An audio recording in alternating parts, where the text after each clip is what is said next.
You're watching HuffPost Live. I'm Nancy Red. Now, your chances of winning the lottery are 1 in 175 million. And Richard Lustig has been that one 7 times. That's right. He's taken home a jackpot 7 times. Now, you may think it's because he's a lucky man. But Richard says that luck has nothing to do with it, and you can be a big winner, too. And he's going to tell us how. Hi, Richard.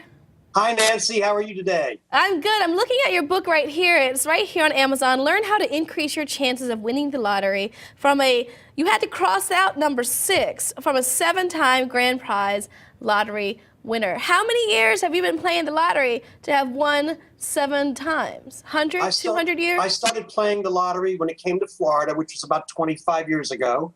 And it took me a few years to start developing some things that helped me win more often. And then eventually I won my first, my second, third, and here we are today. I've now won 7 lottery game grand prizes. And you were just playing like the rest of us. Now, full disclosure, I'm a Southern girl, so us Southern people love us some lotto. My mama says you can't win if you don't play. So we just normally get the quick picks, and you know, it's very exciting. Sometimes we get 2 or 3. You say it's more complicated than that. You realized that about 18 years ago, right? Absolutely. And in fact, that's one of the things that I try to tell people all the time. Do not buy quick picks. And I know there's people watching this right now that say, what do you mean don't buy quick picks? I always buy quick picks. Well, have you won yet? Now, if I'm going to make a statement like that, I need to be able to back it up. And here's what it is. Quick picks are, for those people that don't know, are a computer-generated set of numbers for the game that you bought the quick pick for. For instance, Powerball, one of the big multi-state games. The odds of winning Powerball are 1 in 175 million. So every time you buy a quick pick, your odds are always going to be 1 in 175 million, the worst they can be. But if you pick your own numbers and you play them consistently and you never change them, actually, every time you lose, your odds get a little bit better. Not a lot, but a little bit better for the next drawing. So is that what you started doing to win all this cash? That plus many other things which are in my book, yes. Okay, so here's the thing. Nothing speaks like the actual numbers. You've been playing so long. The very first time you won, how much did you win the very first time you won the lotto? The very first jackpot I won was 2 weeks after my son was born. He's now 20. And it was for $10,000, and it was on a scratch ticket, and it was following what I had developed this method, which at that point I didn't even know I had a method. How do you have a method with the scratchers? Well, here's one of the things that I tell people. You know, I see people do this all the time. They go to the counter, you know, in the store, and there's the display of all the scratch tickets, and they say, let me see here. Well, let me have a couple of those, and oh, you got bingo. I like bingo. Let me have a few of those, and I like the colors on that ticket right there. Let me have a couple of those. Folks, that's one of the worst things in the world you can do. You might as well put on a blindfold, take a loaded gun, and try to hit the target. It's not going to happen. So here's what you do. One of the things I preach also is about setting a budget. Do not get what's called lottery fever. Do not spend grocery money. Do not spend rent money. Figure out what you can afford. So let's just say, for this example, your budget is $100. And my method works whether you've got a $10 budget or a $10,000 budget. It doesn't matter. But for this example, we'll say it's $100. Now, scratch tickets come in all denominations, $1, $3, $5, $10, $20. So if you take your money, if it's $100, you divide it by 10. So now you're going to buy 10 $10 tickets. Here's part of the method. Don't pick 10 tickets out of different games. Buy all 10 tickets in a row of the same game. If you do that, almost every single time you do it, there's going to be a winning ticket in there. Most of the times 2, and sometimes even 3 or 4 winning tickets in that stretch of 10 tickets in a row. You just increased your chances of winning. I think this is a brilliant, brilliant idea. I can't wait to tell my mom, who is a quick pick fan and a pick and choose scratcher girl. I think we could change her luck. After 73 years, the most she's won has been like a free ticket. So we can make some changes because other people are really into this. We have Marissa Emily 7 times. I can't even win once. And then we have a question from GI Fund. The first time you won that $10,000 jackpot right after your son was born, what was the first thing that you did?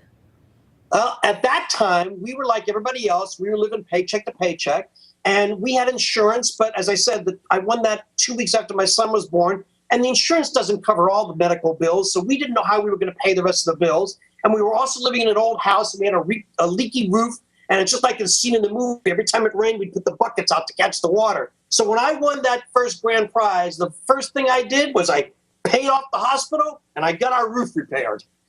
All right, but see, that's not what you advocate in your book. You say when you win the lottery, don't spend it all in one place. Well, that's true. But you got to remember something. That was the first time Right. I won. I didn't know what I was doing yet. I didn't even know I was developing a method yet. I didn't even realize that I had a method until my fourth win. Even though everybody else was still saying, oh, you're just a lucky guy. There's no such thing as a method. I'm saying I've won 4 times. How can you say that's just luck?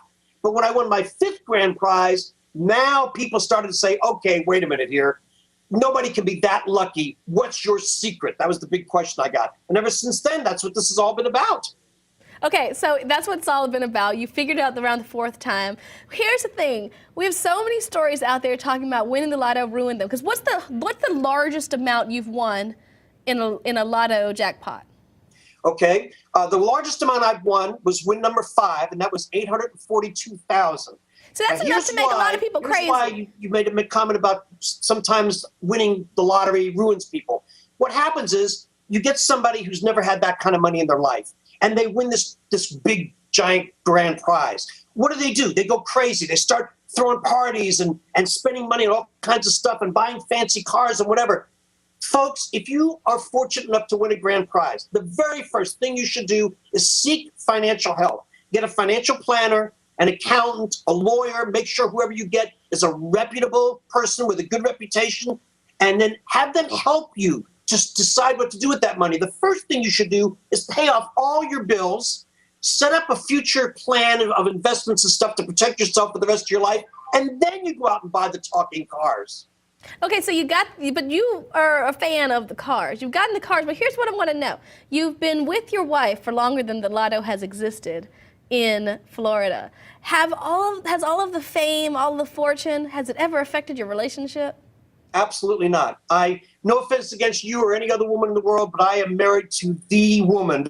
Cassetta is not only my wife, but she's my best friend. She's been with me through thick and thin. And at first she had her doubts. She thought, are you really sure you know what you're doing here? And I said, no, I really don't know what I'm doing here, but I'm trying stuff to see if I can make something happen. And then, of course, as I kept improving and I kept winning more, she went right along with it. She's my best friend.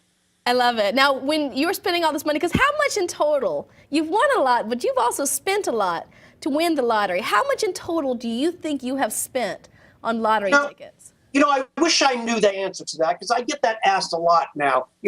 How much have you spent versus how much have you lost and how much have you won and so forth.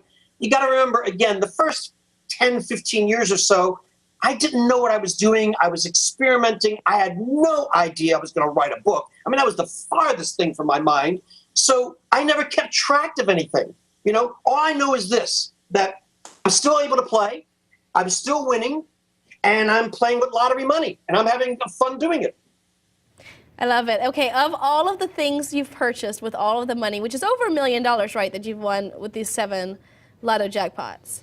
Yes, I'm in the millions, yes. You're in the millions. You're in the millions. And so yes. With all of the millions you've won, what is your favorite thing that you've purchased? Oh, boy, that's a toughie, because I've bought a Jaguar. I now own a Harley. I bought my son his first car, which is a Beamer. And we've gone on cruises. I would have to say probably if I had to pick one item, one of the times we took all of our family on a 10-day cruise, 7 days on sea and then 4 days on land up in Alaska. We had an absolutely great time with that. That's incredible. And do you have a job? Is your job playing lotto? I'm glad you used that word, because that's what I try to make people understand. That, there's casual lottery players, and there's nothing wrong with that. These are people that play once in a while. They buy a couple of tickets here, a couple of tickets there. They're not really serious about it. But then you have serious lottery players. And that's what my method is all about. It's for people who really want to win. If you really want to win, you have to consider this like a job. So you have to be willing to put the time and the effort into doing the research. And I teach you how to do that in my book. And it's very easy to do. And to find out if you've got a winning set, if you've got a good set of numbers to play. So, yeah, it is a job. So I have 2 jobs. I also own a talent agency, and I book like 70s and 80s classic rock acts like Rare Earth and Eddie Money and Doobie Brothers and stuff like that. But, yeah, I have 2 jobs because my other job is the lottery. But you do know that you're coming back on here with your 70s and 80s talented people, by the way. It seems like really a good time. But here's another thing. You know, I've dabbled in winning things. I once won $250,000 a millionaire, and even as a kid, oh my gosh, everywhere I was turning, folks were like, "Hey, can I get some cash?" It was very overwhelming. How did you handle all of the people coming out of the woodworks once they realized that whether it was luck or skill, you had a lotto trend in you, and you were in the green? You know, it's funny. I haven't been hit that often by those kinds of people. I've had a few here and there once in a while. And the only thing you can do is ignore it, because you're going to get people that are, they're going to come out of the woodworks. You know, one of the things that I'm pushing for in whatever way I can do it is I'm pushing for anonymity, where people can be anonymous. That's the word I was looking for. You know, some states, you can win and you can stay anonymous and your name doesn't have to be publicized. I believe that's the way it should be. Some states, they insist that you have to be publicized and that people have to know who you are. You know, you take a guy who maybe is working construction all his life and he all of a sudden wins a big lottery, and next thing you know, he's thrown into a room with all these reporters and TV cameras and flashes going off, and you know, you're freaking the poor guy out. I believe that if people want to win and stay anonymous, they should be allowed to do so.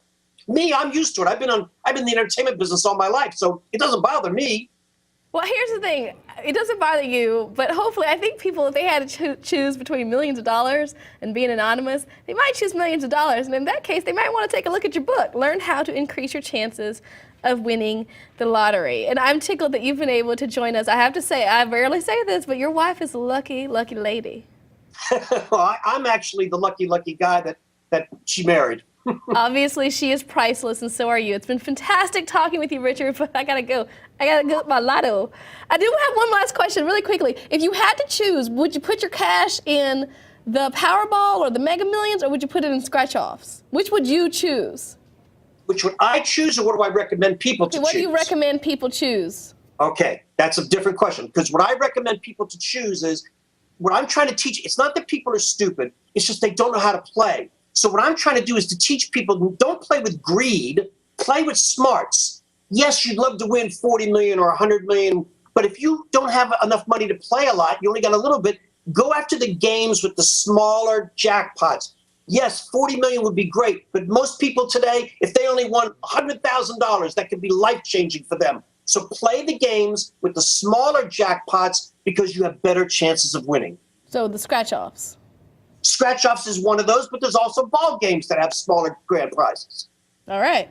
I've learned a lot. I'll be getting my scratch-off. So thank you so much for joining us. And all y'all make sure to stay here with HuffPost Live, where, as you know, the conversation always continues.